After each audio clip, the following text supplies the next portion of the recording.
Bismillahirrahmanirrahim. Assalamualaikum warahmatullahi wabarakatuh. Waalaikumsalam warahmatullahi wabarakatuh. Alhamdulillahirabbil alamin. Wassalatu wassalamu ala asrofil anbiya wal mursalin sayyidina Muhammadin nabil qasim amin wa ba'du. Rabbi shrah li sadri wa yassir li amri wa hlul 'uqdatam min lisani yafqahu qawli. Allahumma arinal haqqa haqqan warzuqna ittiba'ahu wa arinal batila batilan warzuqna ijtinabah. Radina billahi rabban wa bil islami dinan wa bi sayyidina Muhammadin nabiyya wa rasula wa bil qur'ani imama amma ba'd. Bismillahirrahmanirrahim. Kita lanjutkan kajian kita. Terakhir kita membahas tentang apa kemarin itu?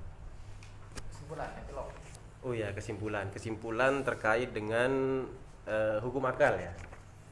Nah, setelah kita membahas tentang hukum akal, kita dibawa ke satu pembahasan awal, yakni pembahasan tentang sifat wujud. Kalau teman-teman di rumah ada ininya, ada kitabnya yang begini. Ini di halaman 45. Kalau bisa kesini kali biar nampak ya. Oh iya, oke. Begini ya.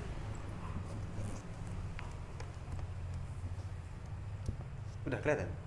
Lanjut dulu. Belum sampai isi.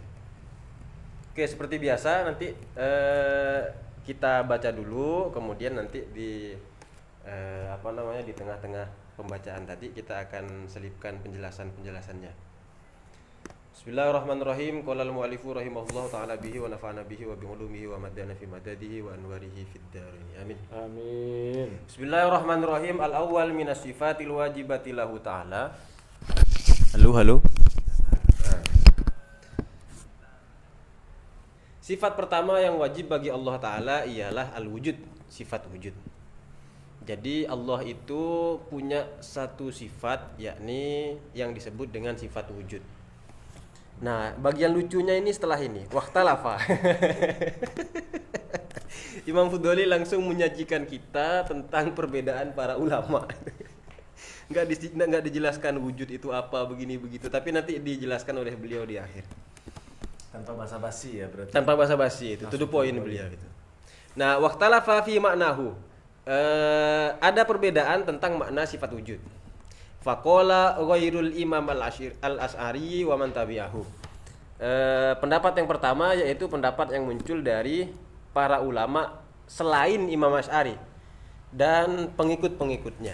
Maksudnya gimana tuh? Selain Imam Asy'ari, apa berarti bukan madhab Asy'ariyah atau gimana?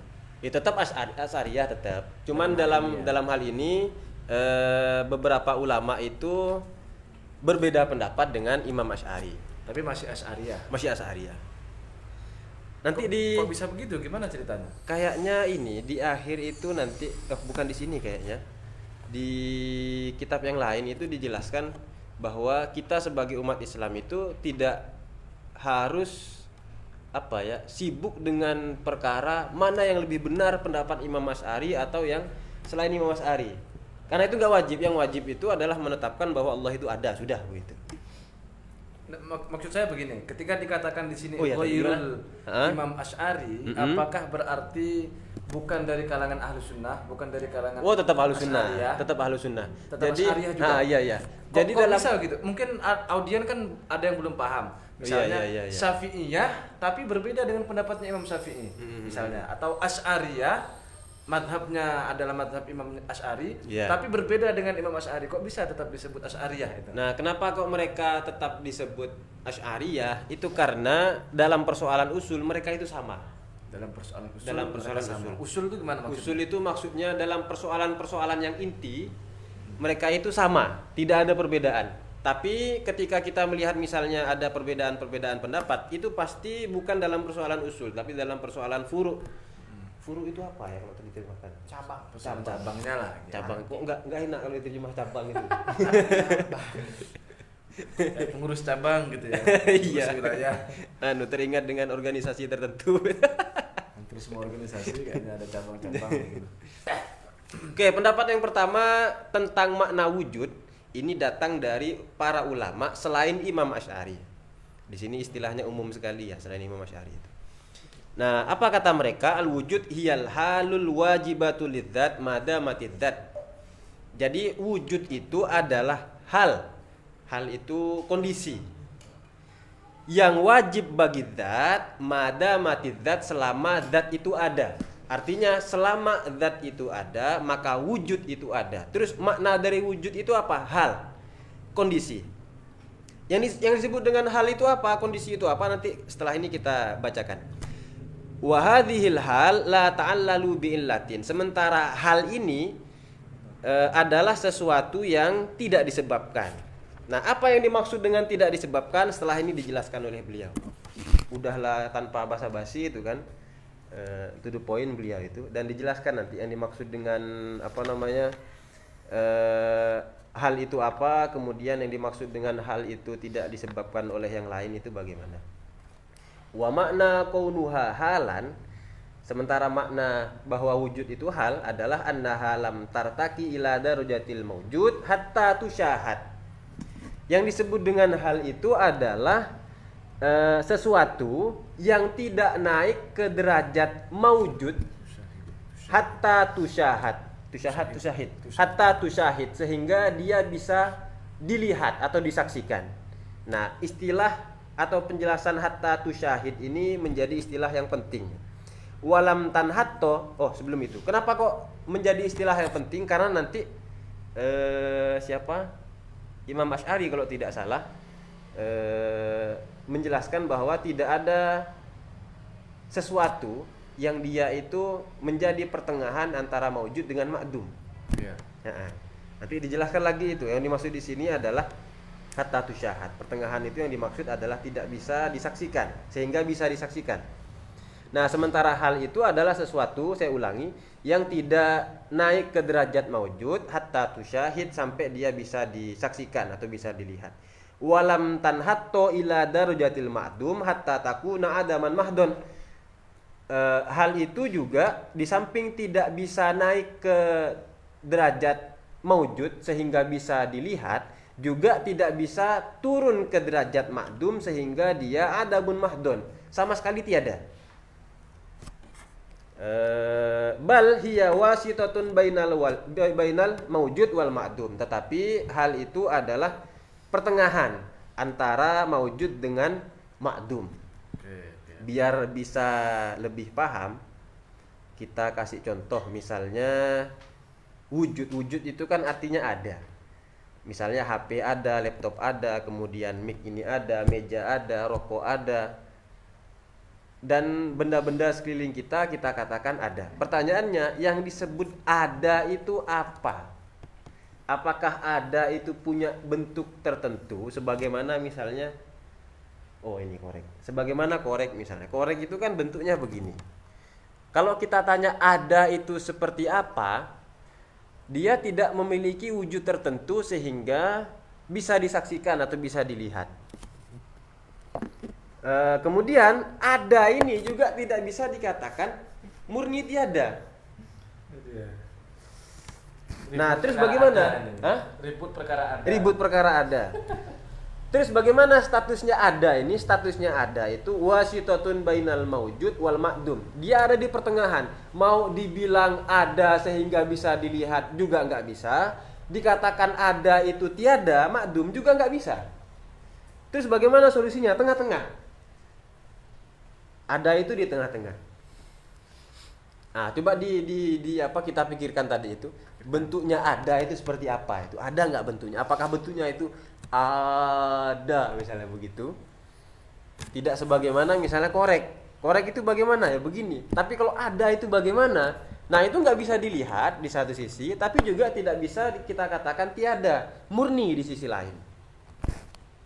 Nah, itu. Di sini ada contohnya. Fa wujudu Zaidin mathalan. Adanya Zaid misalnya, halun wajibatun lidatihi aila tanfaku anha. Wujudnya Zaid atau adanya Zaid itu ialah hal, kondisi yang wajib bagi zatnya, bagi zat Zaid, aila tanfaku anha. Maksudnya adalah, yang dimaksud wajib di sini bahwa wujud itu adalah kondisi yang tidak bisa terlepas dari zatnya. Artinya ketika kita membayangkan Zaid, maka otomatis kita juga akan membayangkan wujudnya. Begitu, tidak terpisah antara zat dengan sifat, itu nggak bisa terpisahkan. Wa makna qaulihim la ta'allalu bi illatin, sementara makna dari pernyataan para ulama sebelumnya tadi la ta'allalu bi illatin adalah annaha lam tansha an syai'in, bahwa wujud itu bukan sifat yang muncul dari sesuatu. Bi khilafi qauni Zaidin qadiron masalan, berbeda halnya dengan qadiron pada Zaid. Qadiron itu yang maha, yang kuasa, yang berkuasa. Saya dilihat dulu kan.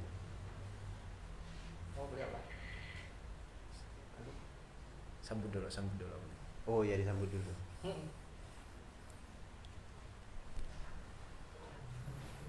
Lanjut. Oh, lanjut. Oke. Kita tetap lanjut. Oke, jadi poinnya adalah pertama, wujud itu bagi Zaid adalah hal yang wajib bagi zatnya. Yang dimaksud dengan wajib bagi zatnya itu adalah wujud itu sesuatu yang tidak terpisah dari zatnya. Kalau kita membayangkan Zaid, maka kita otomatis maka wujud itu pasti ada padanya, pasti ada pada zatnya. Wa makna qaulihim la tu'allalu bi illatin annaha lam tansha an syai'in, bahwa wujud itu adalah sesuatu yang tidak muncul dari yang lain. Bi khilafi qauni Zaidin qadiron masalan, berbeda halnya dengan qadiron pada Zaid. Qadiron itu yang mampu, yang berkuasa. Fa innahu nasha'a an qudratihi, bahwa qadiron itu adalah sesuatu yang muncul dari kudrohnya Zaid. Jadi Zaid itu kan punya sifat kudroh. Ketika Zaid itu punya sifat kudroh, punya sifat mampu, maka si Zaid itu disebut qadiron, sosok yang mampu. Waalaikumsalam warahmatullahi.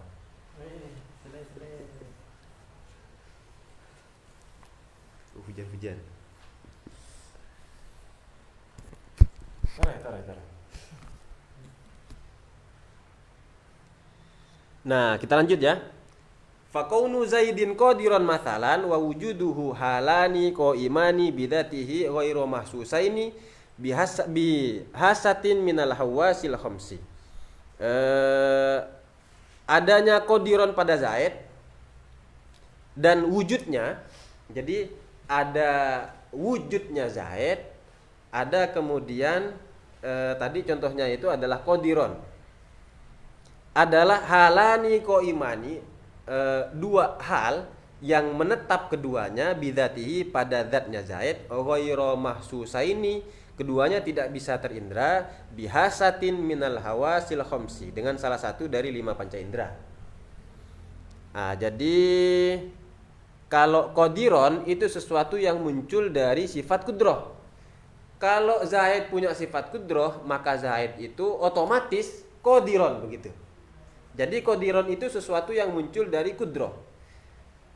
Kalau saya boleh ngasih contoh. Nah, contohnya gimana? Keterangan dari kitab Kasful Balid fi Ilmi Tauhid, karyanya Ki Huzin Ali Wafa Kalipare, beliau orang Malang. Salah satu guru kita, ya, betul. Yang mana beliau menjelaskan itu terkait perbedaan sifat ma'ani dengan ma'nawiyah. Ya. Misalnya beginilah gampangnya. Saya sekarang duduk nih, berarti saya punya sifat duduk, katakanlah begitu. Karena saya sedang memiliki sifat duduk, maka saya disebut orang yang duduk. Tidak mungkin saya sekarang sedang duduk atau punya sifat duduk sekarang ini, lalu saya disifati dengan orang yang berdiri. Lucu kalau begitu. Karena saya punya sifat duduk, maka saya disifati dengan orang yang duduk. Betul. Ketika seseorang itu punya sifat kuasa, maka orang tersebut otomatis akan disifati dengan konsekuensinya, yakni yang berkuasa. Kira-kira begitulah. Kalau qadiron itu berarti yang kuasa. Yang kuasa. Tidak mungkin kita menilai sesuatu itu yang kuasa tanpa memiliki sifat kudroh. Ya. Gitu ya. Tidak mungkin ada orang yang bisa kita katakan berkuasa tanpa dia punya sifat kuasa. Sesuatu yang dikatakan berkuasa pasti karena dia itu punya sifat kuasanya. Iya, betul. Cuman ya Ustaz Bayu, udah lumayan gampang atau masih sulit kira-kira? Udah dong kira-kira. Masih connect, cuman ada perbedaan kan nih. Kalau wujud ya tanpa ngapa-ngapain udah tersifati dengan wujud, ya. Tapi kalau kuasa, duduk, ya harus melakukan sesuatu dulu. seseorang. Oh tidak. Ya, tidak. kalau manusia ya. Oh iya, kalau manusia. Kalau manusia. Ya, karena masih umum untuk aneh ya. Masih Zat, umum. tentang zat tadi. Jadi Tapi, seperti itu. tapi kayaknya kalau manusia enggak sih. Gimana tuh maksudnya? Untuk menunjukkan bahwa misalnya dia mampu, itu tidak harus melakukan sesuatu. Tapi nantilah itu, nantilah kita bahas. Kok membahas ke sana nanti? Agak panjang nanti itu. Ya, lanjut dulu lah. Oke, jadi ada 2 poin terkait dengan sifat wujud ini. Pertama, wujud itu adalah hal yang mana dia ini wajib bagi zat. Wajib bagi zat ini bermakna dia tidak terpisah dari zatnya. Kemudian makna yang kedua adalah wujud itu bukan sifat yang muncul dari sesuatu yang lain. Sebagaimana qadiron tadi, sosok tertentu dikatakan yang mampu itu karena dia memiliki sifat kudrah. Berarti qadiron itu muncul dari sifat kudrah.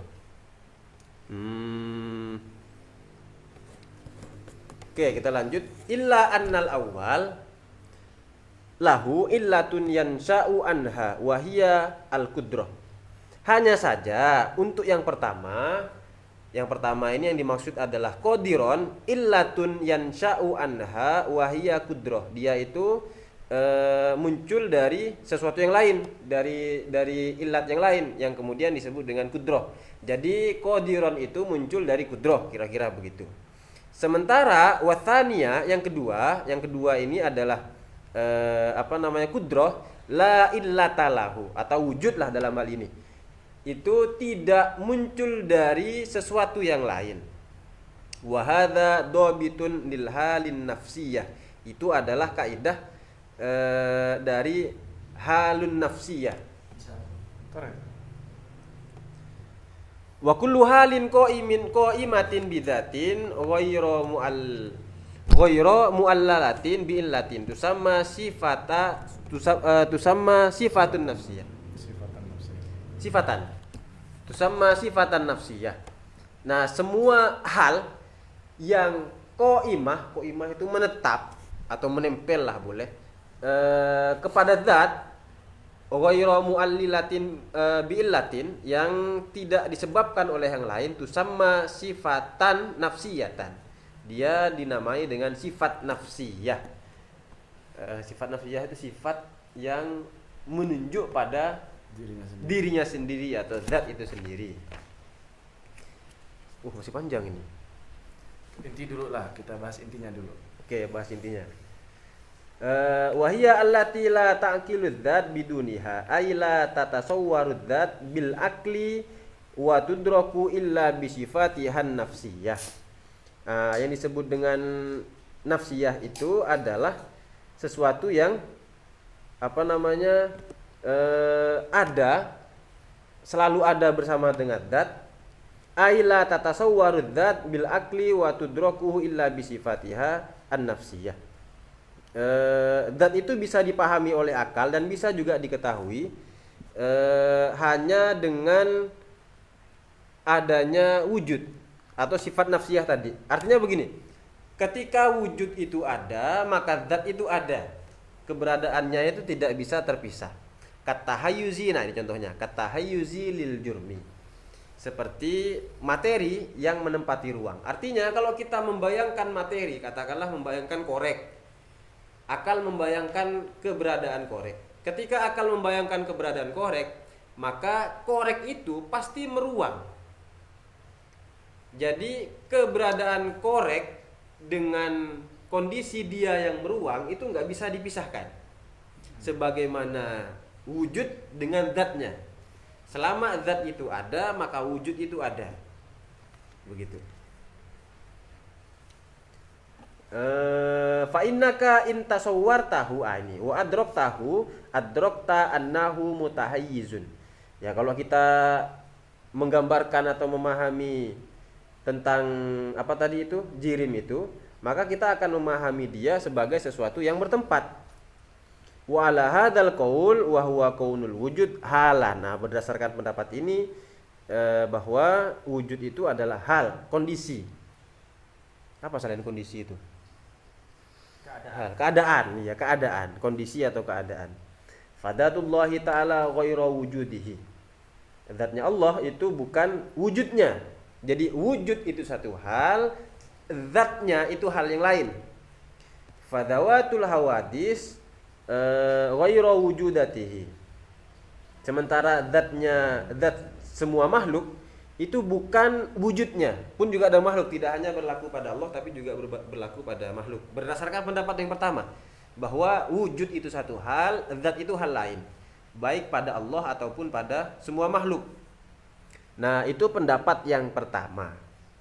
Oh, sama satu lagi, hal itu adalah sesuatu yang sebagaimana tadi dijelaskan, menetap atau menempel pada zat. Jadi ada pada objeknya, kira-kira begitu. Kemudian pendapat yang kedua, waqala al-Asy'ari wa man tabi'ahu. Imam Asy'ari dan yang lain berpendapat al-wujud ainul maujud. Wujud itu adalah esensi dari maujud itu sendiri. Fa'ala hadza wujudullahi ainu dzatihi ghairu zaidin alaihi fil kharij. Berdasarkan hal ini, maka wujudnya Allah itu adalah zatnya, ghairu zaidin, dan wujud itu bukan tambahan alaihi pada zat Allah fil kharij. Fil kharij itu gimana makna yang pas? Ya, realitas eksternal. Kalau eksternal itu nanti takut dipahami ini. Allah ada di di realitas, begitu maksudnya. Realitas objektif gitu lah. Iya. Nah, jadi berdasarkan pendapat yang kedua ini mengatakan bahwa wujud itu adalah esensi dari maujud. Misalnya, yang disebut ada itu apa menurut pendapat yang pertama? Yang disebut ada itu ya korek, begitu. Yang disebut ada itu ya buku. Jadi ada itu adalah zat itu sendiri. Beda dengan pendapat yang kedua. Kalau pendapat yang kedua, sifat itu satu hal atau wujud itu satu hal, kemudian zat itu hal yang lain. Kalau pendapat yang kedua, wujud itu adalah zat itu sendiri. Seperti itu. Yang kedua ini pendapatnya Imam Asy'ari ya. Pendapatnya Imam Asy'ari. Jadi menurut Imam Asy'ari yang disebut wujud adalah zat itu sendiri, Zat bukan itu sifat. sendiri, bukan sifat. Berarti versi Ghairul Asy'ari wujud itu sifat. Ghairul Asy'ari ya, wujud itu sifat. Mudahnya. Nanti ada di sini kayaknya. Ya. Tapi perlu kita bahas lebih lanjut terkait dengan pendapat yang pertama dengan yang kedua. Atau kira-kira masih ada beberapa hal yang perlu dijelaskan yang tidak dipahami. Terkhusus nama-nama mereka itu kok ibaratnya kan kita lebih familiar dengan Imam Asy'ari, tapi kok malah yang dikedepankan Ghairul Asy'ari untuk yang awal. Berarti kan untuk mendukung bahwasanya wujud itu diakui sebagai sifat. Cuman penasaran nih, Ghairul Asy'ari itu siapa sih kok sebegitu diperhitungkannya? Seakan-akan Siapa ada ya di Imam Dasuki itu, di kitab Dasuki, mana kitab Dasukinya? Ada di. Oh ini. untuk nambah sarjana juga kita kan biar di tauhid nggak cuma mendengungkan. Beda ya mendengungkan dengan mendengungkan. Oh iya, betul. Mendengungkan Imam Asy'ari saja. Kalau yang saya tahu itu salah satunya adalah Imam Fudoli. Oh, beliau lebih dominan memilih hal. Di mana di sini ini yang hal waqala al-Imam al-Haramain wal Qadi Abu Bakar al-Baqillani. Innahu hal.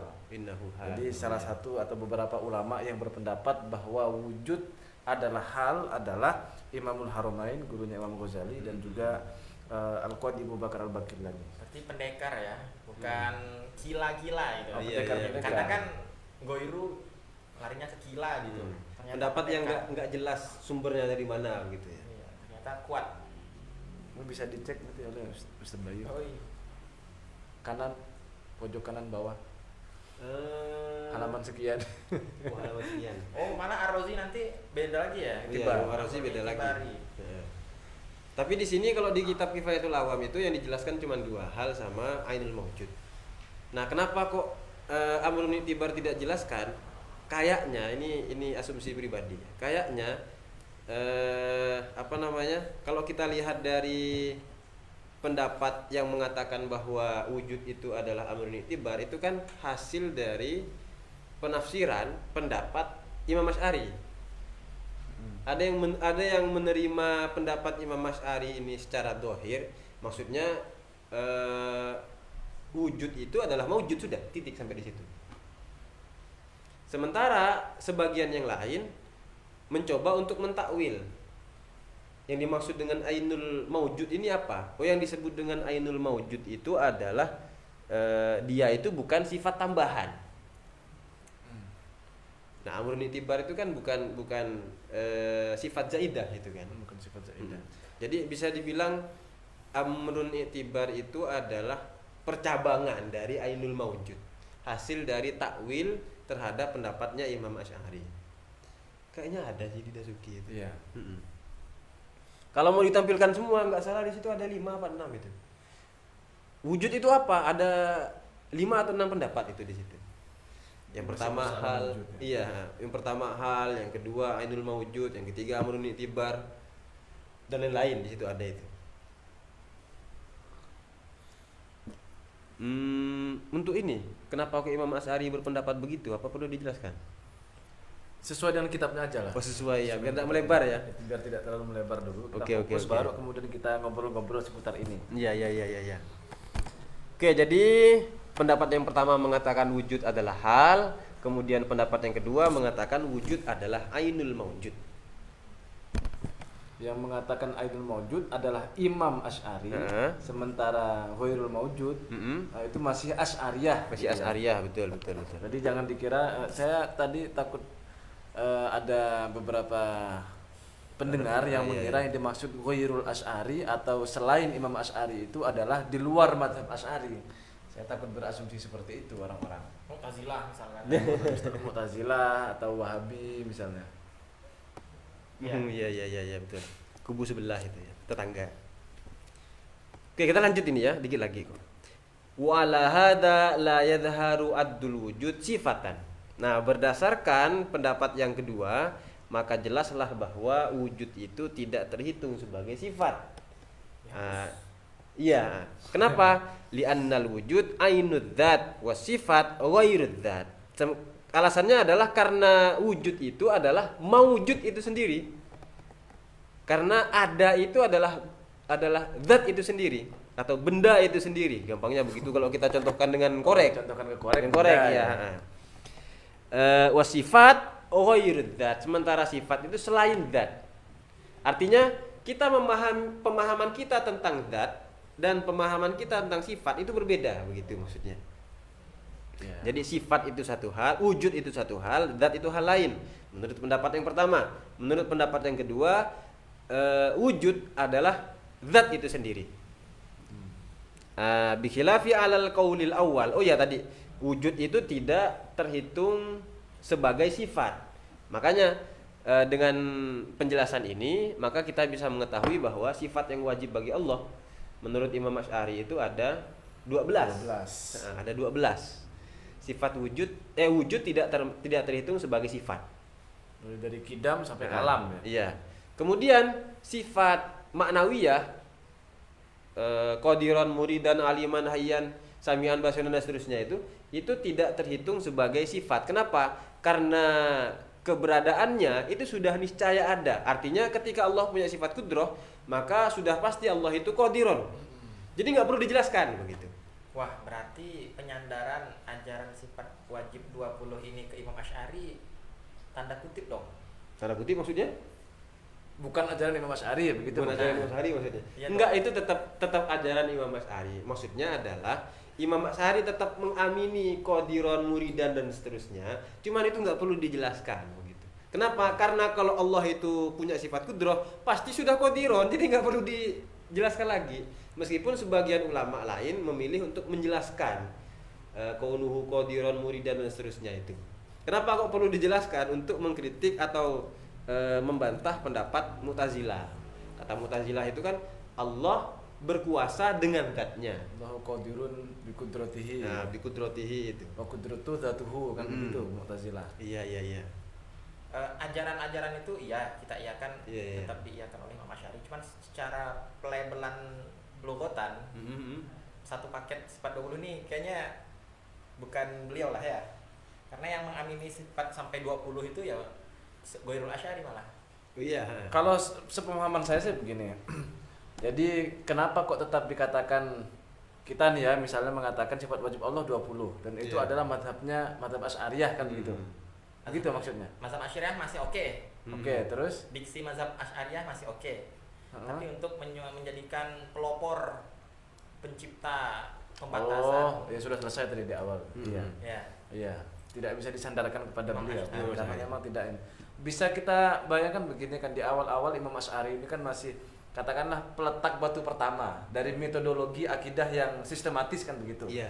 Satu madrasah tersebut sehingga Imam Asy'ari disebut pelopornya. Nanti itu metodologi terus disempurnakan sampai puncaknya nanti kepada Imam As-Sanusi. Nah, makanya dalam madrasah Sanusiyah misalnya kita mengetahui sifat yang wajib bagi Allah itu 20. Nah, sehingga kita mengenal wujud sebagai sifat dan seterusnya. Kemudian ketambahan sifat maknawiyah mulai dari qadiran, muridan dan seterusnya. Ya. Bisa. Kalau berdasarkan pendapat yang pertama bahwa wujud itu adalah hal, berarti wujud itu terhitung sebagai sifat. Berarti totalnya 13 gitu kan. Dan wajar diutamakan dalam paragraf pertama Ghairul Asy'ari tersebut. Iya. Tapi heran aja kok seberat itu menyebutkan nama imam-imam tersebut di matan. Kalau kita cek lagi ya, kenapa kok setelah menyebutkan wujud langsung faqala ghairul Imam Asy'ari? Iya. Yang kalau bisa kita prediksi seolah-olah lebih mengunggulkan hal gitu kan ya. Ya.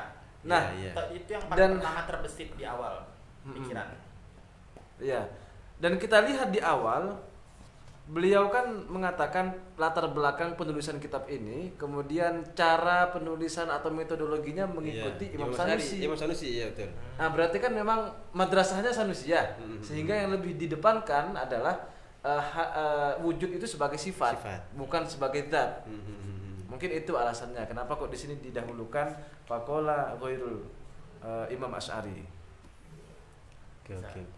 Tapi kalau kita baca di ini di mana di Ad-Dasuki tadi itu Hasyiah Ad-Dasuki, kenapa kok hal ini ditolak? Salah satunya adalah karena hal itu atau sesuatu yang ada di tengah-tengah antara maujud dengan makdum itu nggak ada. Opsinya cuma dua, kalau nggak maujud ya makdum begitu. Awalnya saya juga mengira begitu, tapi barusan baru boleh dikatakan paham lah, boleh dikatakan mengerti. Oh, maksudnya tuh begini. Jadi memang tidak ada pertengahan antara wujud atau ada dan tiada. Sesuatu kalau ada ya ada. Tiada. Kalau tidak ada ya tidak ada. Oh, ternyata itu yang dimaksud di tengah-tengah itu. Jadi wujud itu ada. Tapi karena tidak terlihat, maka disebut hal. Tidak terlihat ini bukan berarti tidak ada sama sekali, tidak. Jadi dia itu wujud, tapi wujudnya ini tidak tusyahid. Kira-kira begitu tadi kan bahasanya. Sesuatu yang tidak tusyahid tidak lantas kemudian makdum. Tapi dia makanya disebut sebagai hal tengah-tengah. Kalau boleh saya contohkan seperti korek ini misalnya. Kalau Imam Asy'ari kira-kira bertanya gini, menurut kamu korek ini ada atau tidak? Ada. Mana adanya? Ya korek ini. Gitu gampangnya kira-kira. Tapi kalau hal atau ghairul Imam Asy'ari mengatakan korek ini ada enggak? Ada. Mana adanya? Ya adanya itu kondisi. Yang kita lihat ini adalah sifat-sifat yang lain, sifat-sifat yang wujud. Atau sifat maknawiyah dalam bahasa kita, hitamnya itu, kemudian bentuknya, kotaknya, ukurannya dan lain sebagainya, itu sifat yang nampak bagi kita. Sementara ada itu sendiri mana? Tidak bisa kita tunjuk. Status. Iya, makanya disebut hal atau status itu kan kondisi kan? Kondisi. Nah itu kira-kira contoh sederhananya. Jangan dilanjutkan. Oh ya. Status tadi itu ya. Setelahnya sudah bisa kutebak. Ya. Iya. Tolong ada rem. Bahaya itu. Ya sudah gatal untuk mengeluarkan. Nggak ada remnya soalnya di sini ini gas terus soalnya. Atau contoh hal lain misalnya kayak tadi. Yang tadi itu kan berdiri itu kan ya. Berdiri. Yang disebut berdiri itu yang mana misalnya begitu? Berdiri yang mana tuh konteksnya maksudnya? Misalnya korek berdiri. Zaidun gitu kan. koma anhu. Bukan. Korek ini berdiri misalnya kan ya. Nah, berdiri itu yang mana misalnya begitu? Oh iya. Yang kita lihat adalah fenomena seseorang kakinya lurus kan begitu kan iya, ya. iya. Meluruskan kakinya tidak ditekuk. Kalau Iya. ditekuk kan katakanlah duduk kan begitu kan ya. Atau Jongkok. Jongkok. Yang kita lihat adalah orang tersebut meluruskan kakinya sehingga kondisi yang seperti itu kita sebut berdiri kan ya. begitu. Jadi berdiri itu hal menurut pendapat yang kayaknya hal ini lebih gampang diterima ini. Keadaan. Ya, Tidak, karena mungkin memang ada keadaan. sebagainya. Karena memang keadaan itu kan kalau dari ilmu nahu menciptakannya ya dari kata sifat, ya kan. Qaim isim fa'il. Qaim. Qaiman atau dari yang isim maf'ul, maujudan. Memang kategori itu memang masuk ke kategori sifat ya. Ya, sifat. Cocok memang. Mas Ari. Salam takdim. Sungkem bolak-balik. Tapi nanti kata Imam Al-Bajuri, sebagian mengatakan Imam Al-Bajuri berpendapat bahwa itu nggak anulah, orang-orang itu nggak penting lah mau nerima yang mana terserah itu. Yang penting terima bahwa Allah itu ada. Iya, betul. Yang penting Itu Syekh Nawawi juga gitu dalam Tijadud Daruri. Kalau mau berpihak kepada wujud adalah hal silahkan, wujud adalah ainul maujud silahkan, wujud adalah amrun itibar silahkan itu. Dan kalau kita lihat loh juga sama-sama betul itu. Berarti ikut gayanya Syekh Zakaria Al-Ansori wal khilaf khilaf lafzi. Iya. Khilaf dalam pengistilahan. Pengistilahan saja itu kan. Enggak yang berdampak banget. Oke, kita lanjut. Sampai di mana tadi ini ya? Oh, bikhilafil qaulil awal. Berbeda halnya dengan pendapat yang pertama yang mengatakan bahwa wujud itu adalah hal. Fa inna ja'alahu sifatan dhahiran. Nah, berdasarkan pendapat yang pertama bahwa sifat wujud itu terhitung sebagai sifat. Wa makna wujubul wujud lahu ta'ala alal awal. Nah, berdasarkan yang pertama yang dimaksud dengan wujud itu adalah wajib bagi Allah anna sifatan nafsiyah allati hiya halun thabitatun lahu ta'ala. Bahwa sifat nafsiyah, sifat wujud itu ialah sifat hal yang menetap pada zat Allah. Wa maknahu ala tsani, sementara berdasarkan pendapat yang kedua anna dzatahu ta'ala maujudun muhaqqaqatun fil kharij. Istilah fil kharij ini agak berbahaya. Maksudnya kalau salah paham. Dikira nanti Allah ada di realitas misalnya atau dia ada di alam, bukan, ini maksud bukan begitu. Kalau diartikan tidak sekedar imajinasi. Oh, boleh Lebih ya. aman, ya. Nah, tidak sekedar imajinasi gitu. Nah, berdasarkan pendapat yang pertama anna dzatahu ta'ala maujudatun, bahwa zatnya Allah itu maujud, eksis gitu kan ya. Muhaqqaqatun fil kharij. Nyata secara objektif. Oh iya, nyata atau secara bukan objektif, imajinasi, bukan imajinasi semata. Bihaitsu, ini maksud fil kharij ini apa? Bihaitsu law kusifa annal hijab la ra'ainahu. Kalau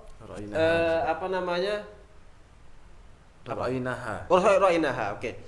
Kalau hijab atau penghalang yang ada pada kita sekarang ini disingkap atau dibuka, maka kita bisa melihat zatnya Allah. Begitu. Berbeda dengan wujud kayak tadi berdasarkan pendapat yang pertama itu ada itu kan nggak bisa kita lihat, makanya dikatakan wujud itu hal, kondisi. Dikatakan murni tiada juga nggak bisa. Nah, berdasarkan pendapat yang kedua wujud ainud zat.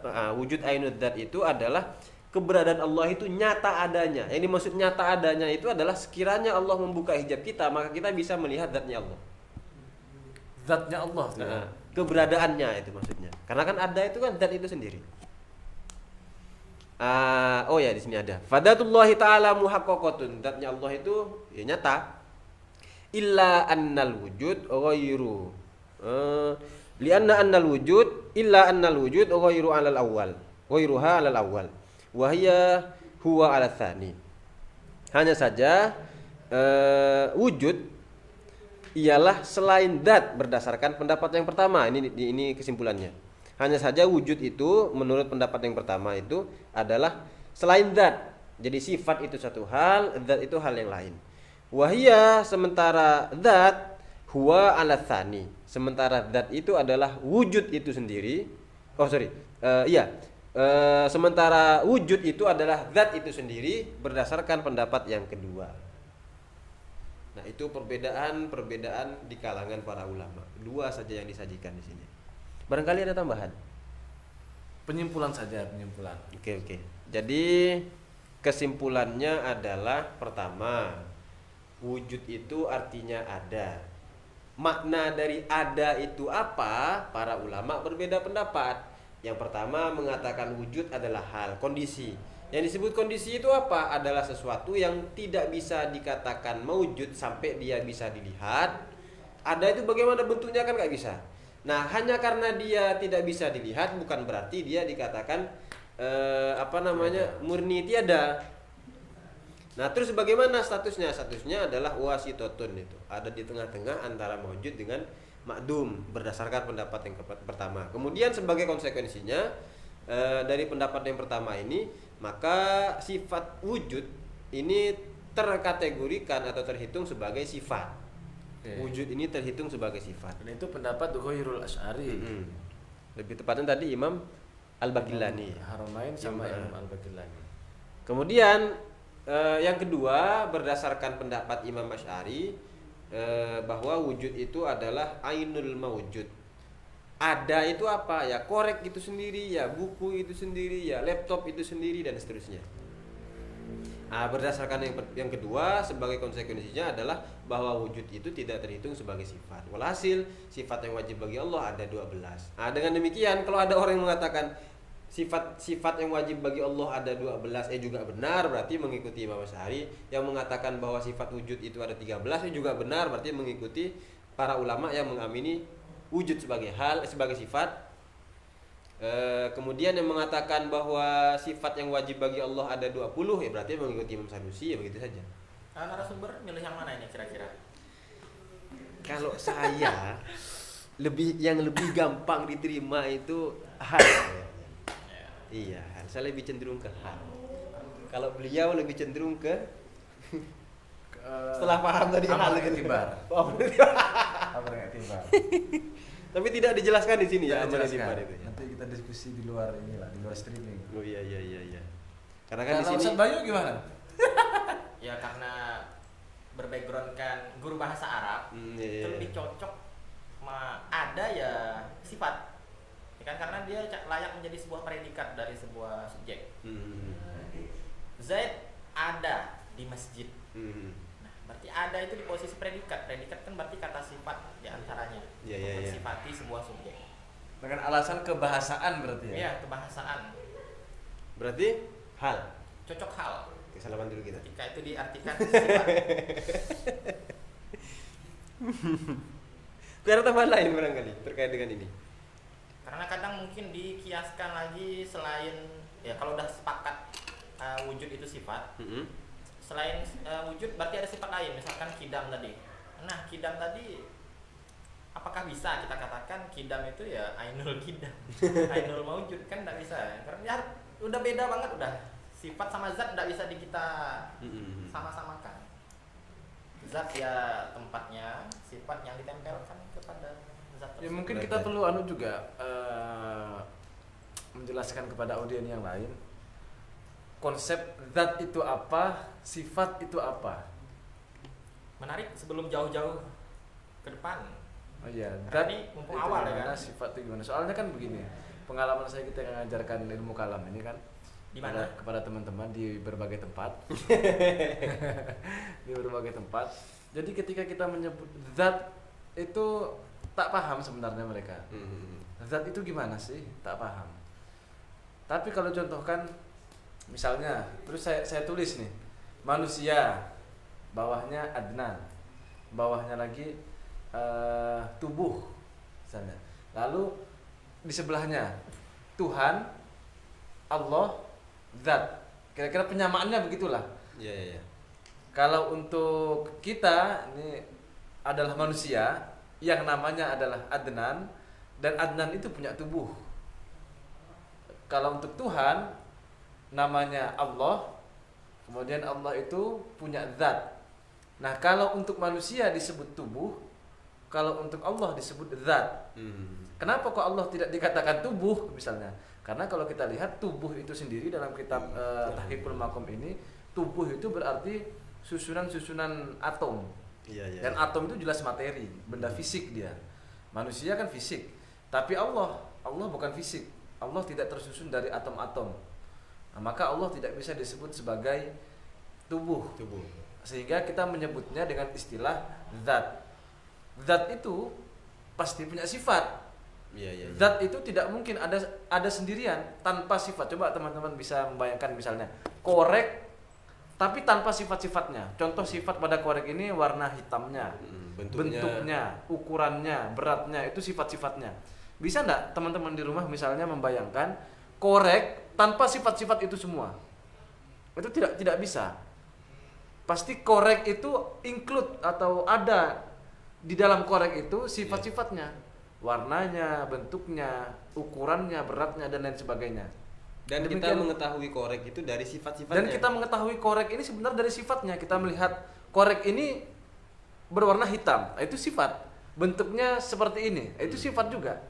Nah, lantas kemudian kalau yang kita ketahui dari korek ini adalah sifat, benarkah korek ini punya zat? Oh, jawabannya benar. Nah, apa buktinya? Korek itu punya tadi sifat-sifat tadi itu punya zat. Kekorekan itu sendiri. Apa buktinya? Makanya untuk memahami tentang akidah atau tauhid ini, salah satu yang harus kita pelajari itu selain hukum akal juga mendudukkan pengertian apa itu zat dan apa itu sifat. Apa disiplin ilmu yang membahas tentang itu semua? Salah satunya ini di sini di tauhid ini ada. Kirain makulat. Enggak, makulat itu khusus untuk membahas tentang zat-zat makhluk. Pengkategorian yang ada pada makhluk. Makanya sejak awal ini Tuhan keluar dari situ. Berarti keluar dari 10 kategori. Menyebut Allah dengan zat Allah itu tidak semerta-merta menjisimkan Allah. Iya. Berarti kalau untuk Zaid, zat Zaid itu boleh ya? Boleh. Nggak harus pakai tubuh Zaid. Tak masalah. Zatnya Zaid bisa. Jadi ketika kita nyebut Zaid, kemudian kita membayangkan sosok Zaid dalam pikiran kita, itu sudah include dengan sifatnya. Kalau tadi pertanyaannya begini, jangan-jangan yang ada korek itu, jadi jangan-jangan korek itu adalah kumpulan-kumpulan sifat begitu ya? Ya, tidak ada zatnya.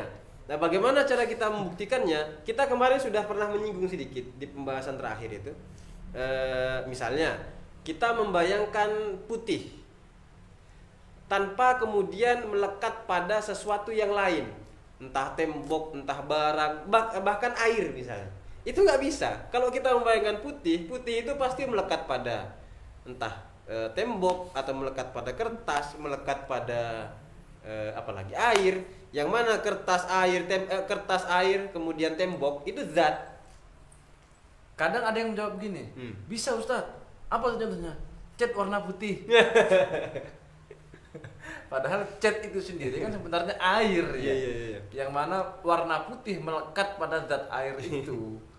Jadi kita tidak pernah bisa membayangkan sifat tanpa melekat pada zatnya. Iya. Selalu seperti itu. Selalu Tapi seperti kita itu. bisa membedakan bahwa sifat bukanlah zat bukanlah sifat. Itu canggihnya akal tuh di situ. Itu canggihnya akal tuh di situ. Yang kita lihat itu loh cuman begini, itu kan. HP ini kan yang kita lihat. Tapi akal itu bisa membedakan bahwa yang begini ini zat, yang begini ini sifat gitu. Buktinya tadi itu misalnya membayangkan bentuk persegi panjang tanpa melekat pada sesuatu. Lupa nasui. Membayangkan misalnya Materi dibakar. tadi membayangkan bentuk korek tanpa menyertakan korek itu sendiri, itu gimana? Itu nggak bisa. Bentuk itu adalah sifatnya yang ada pada, misalnya panjangnya itu adalah sifatnya, sementara korek itu sendiri adalah zatnya. Terus korek itu sendiri yang mana? Itu nggak bisa ditunjuk. Korek yang mana? Kalau dikatakan ini bukan korek ya, ini tubuhnya. Ya. Bagian-bagian Ini ya. bagian pemantik apinya gitu. Iya. Jadi korek itu sendiri yang mana? Tapi seenggaknya meskipun tidak bisa ditunjuk, akal itu bisa paham yang disebut korek yang mana. Misalnya gini lah, ini kan warna hitam ini kan ya. Kemudian misalnya kita rubah menjadi warna putih. Apakah dia tidak disebut korek? Tetap korek. Tetap korek. Apa namanya ini? Kepalanya. Kepalanya kita buang. Apakah tidak disebut korek? Korek. Disebut korek. Ini bentuknya agak panjang sekian senti ini kan. Kemudian kita pendekkan. Apakah tidak disebut korek? Tetap korek. Tetap korek. Akal itu akan menerima bahwa meskipun semua tadi itu berubah yang sudah kita sebutkan itu, dia tetap disebut korek. Berarti kekorekan itu sesuatu yang dipahami oleh akal. Saya nggak nemu istilah lain itu. Eksistensi keberadaan korek itu berarti kumpulan sifat plus zatnya. Iya, Iya. Jadi Zatnya pasti ada. embel plus zatnya. Plus zat. Kalaupun sifatnya mau dirubah tadi itu kan kayak tingginya, warnanya, sifatnya itu mau berubah, tetap kita bisa katakan itu korek karena zatnya tetap korek. Karena zatnya tetap korek. Iya. Yang berubah itu Apa dia? sifatnya tadi itu. Iya, begitu. Tapi tidak pas ya. Ada. Di atas lagi tambahan. Di sini udah ada batas selesai sih. Oh, batas selesai.